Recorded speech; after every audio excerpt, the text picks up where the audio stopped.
kita sempat terhenti seperti jarum jam dinding yang tidak berfungsi. Ada mereka yang jatuh, ada mereka yang sakit, ada mereka yang kehilangan, ada mereka yang meninggalkan. Tidak satu, tidak dua, mereka pergi bergerombol dalam gelombang bernama kematian. Kasus harian COVID-19 kembali melonjak berdasarkan data yang dihimpun dari Kementerian Kesehatan per hari ini, sehingga total positif COVID-19 di tanah air mencapai 3.440.396 kasus.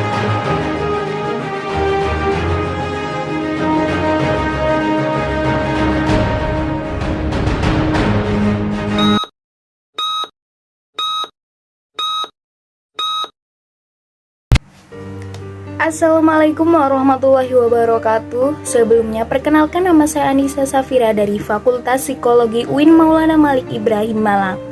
Jadi dalam video ini saya akan mensosialisasikan gerakan 5M dan pentingnya vaksin. Seperti yang sudah kita ketahui, saat ini lebih dari jutaan orang di Indonesia sudah terinfeksi virus COVID-19. Banyak dari saudara, keluarga, kerabat, bahkan sahabat kita sendiri yang terpapar virus COVID-19. Tidak hanya mengancam jiwa, COVID-19 juga mengancam perekonomian dan dunia pendidikan.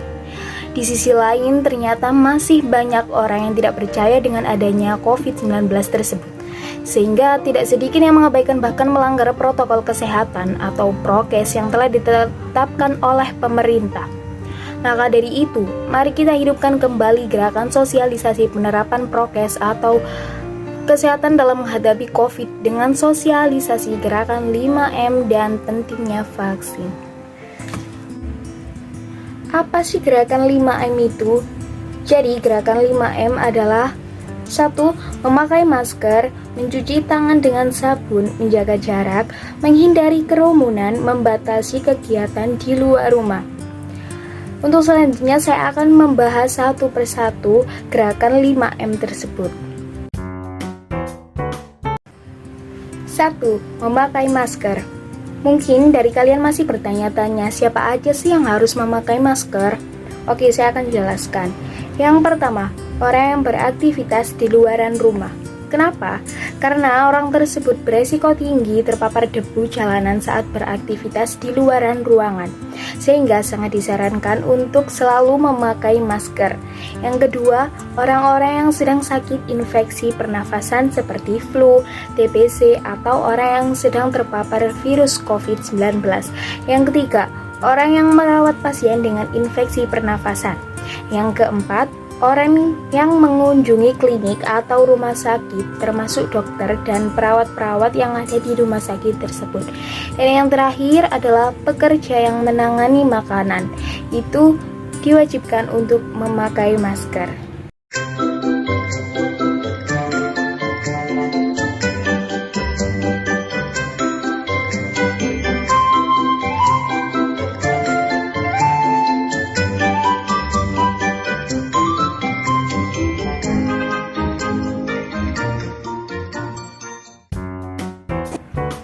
Yang kedua adalah mencuci tangan. Rutin mencuci tangan hingga bersih adalah salah satu protokol kesehatan yang cukup efektif untuk mencegah penularan virus corona. Untuk hasil yang maksimal, kamu disarankan untuk mencuci tangan setidaknya selama 20 detik beberapa kali sehari, terutama saat sebelum memasak atau makan, setelah menggunakan kamar mandi, setelah menutup hidung saat batuk atau bersin. Dan jangan lupa mencuci tangan dengan air yang mengalir dan gunakanlah sabun untuk membunuh virus dan kuman-kuman lainnya.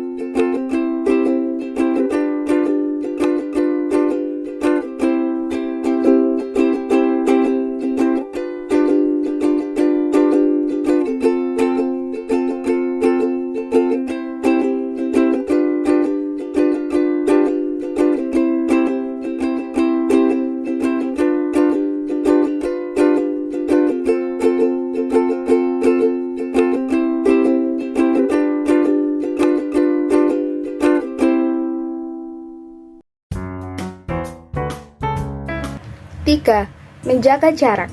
Menjaga jarak minimal 1-2 meter dengan orang lain untuk menghindari terkena droplets dari orang yang berbicara, orang yang batuk atau bersin, serta menghindari keramaian dan berdesakan. Bila tidak memungkinkan melakukan jaga jarak, maka dapat dilakukan berbagai rekayasa administrasi maupun teknis seperti pembatasan jumlah orang dan pengaturan jalur masuk maupun keluar atau sebagainya. 4. Menjauhi kerumunan. Menjauhi kerumunan merupakan protokol kesehatan yang juga harus dilakukan. Ingat, semakin sering kamu bertemu orang, maka kemungkinan terinfeksi virus corona pun semakin tinggi. Oleh sebab itu, hindari tempat-tempat keramaian. Dan yang terakhir, yang kelima, membatasi kegiatan di luar rumah. Virus penyebab corona bisa berada di mana saja. Jadi, semakin banyak kamu menghabiskan waktu di luar rumah, maka semakin tinggi pula risiko terpapar virus jahat ini. Oleh karena itu, bila tidak ada keperluan yang mendesak, tetaplah berada di rumah. Menurut Kemenkes, meski sehat dan tidak ada gejala penyakit, belum tentu kamu pulang ke rumah dengan keadaan yang masih sama.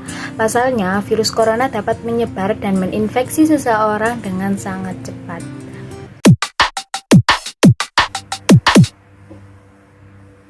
Apa itu vaksin? Vaksin adalah produk atau zat yang dimasukkan ke dalam tubuh manusia. Zat ini akan menstimulasi sistem kekebalan tubuh manusia atau imunitas. Vaksin dibuat agar dapat melindungi manusia dari penyakit yang sedang mewabah seperti pandemi COVID-19 saat ini. Vaksinasi sendiri merupakan suatu prosedur untuk memasukkan vaksin ke dalam tubuh. Hal ini dilakukan untuk menstimulasi sistem imun tubuh dan akhirnya bisa memproduksi imunitas terhadap suatu virus yang mengakibatkan penyakit. Mungkin banyak yang belum tahu apa sih tujuan vaksin itu. Tujuan vaksin antara lain yaitu menurunkan jumlah pasien dan kematian akibat COVID-19. Yang kedua, mendorong terbentuknya kekebalan kelompok atau herd immunity. Dan yang ketiga, melindungi dan memperkuat sistem kesehatan masyarakat. Kemudian yang terakhir, menjaga produktivitas serta menurunkan dampak ekonomi dan sosial di masyarakat. Apa aja sih macam-macam vaksin yang ada di Indonesia? Jadi vaksin yang sudah ada di Indonesia yaitu Sinovac, AstraZeneca, Sinopharm, Moderna, dan Pfizer. Di mana kita bisa melakukan vaksinasi? Jadi lokasi-lokasi yang menerima vaksinasi untuk umum adalah puskesmas, sentra vaksinasi COVID-19. Biasanya juga ada acara vaksinasi massal yang diselenggarakan oleh beberapa pihak seperti pemerintah. Kemudian juga di rumah sakit, tak hanya rumah sakit yang mengadakan vaksinasi gotong royong, tapi juga biasanya ada di rumah sakit swasta. Apakah semua orang diperbolehkan untuk mengikuti vaksinasi? Tidak. Ada beberapa kriteria yang tidak diperbolehkan untuk mengikuti vaksinasi. Yang pertama, orang yang sedang sakit. Orang yang sedang sakit tidak boleh menjalani vaksinasi. Jika sedang sakit, maka vaksinasi ditunda hingga ia sembuh. Yang kedua, memiliki penyakit penyerta atau bawaan, seperti diabetes atau hipertensi. Disarankan tidak menerima vaksin. Maka dari itu, sebelum vaksinasi selalu dicek kondisi tubuhnya terlebih dahulu. Yang ketiga, tidak sesuai usia.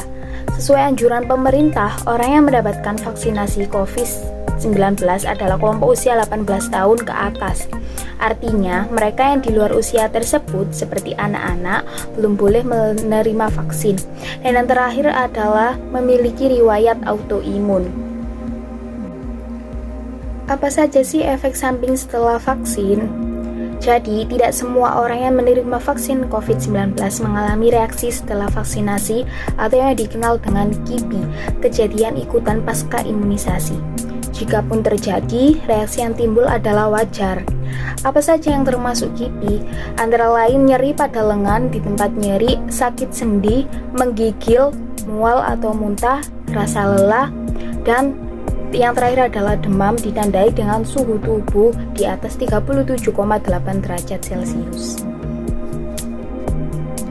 Lalu, apa sih dampak kalau kita nggak vaksin? Apabila tidak melakukan vaksinasi, maka tidak akan memiliki kekebalan tubuh yang spesifik terhadap penyakit yang seharusnya dapat dicegah dengan pemberian vaksin tersebut. Vaksin COVID-19 ini sudah terjamin aman dan halal. Hal ini disampaikan oleh Komisi Fatwa MUI Pusat bahwa vaksin COVID-19 halal dan suci. Jadi, tidak perlu ragu dan khawatir untuk melakukan vaksinasi COVID-19 guna kepentingan bersama.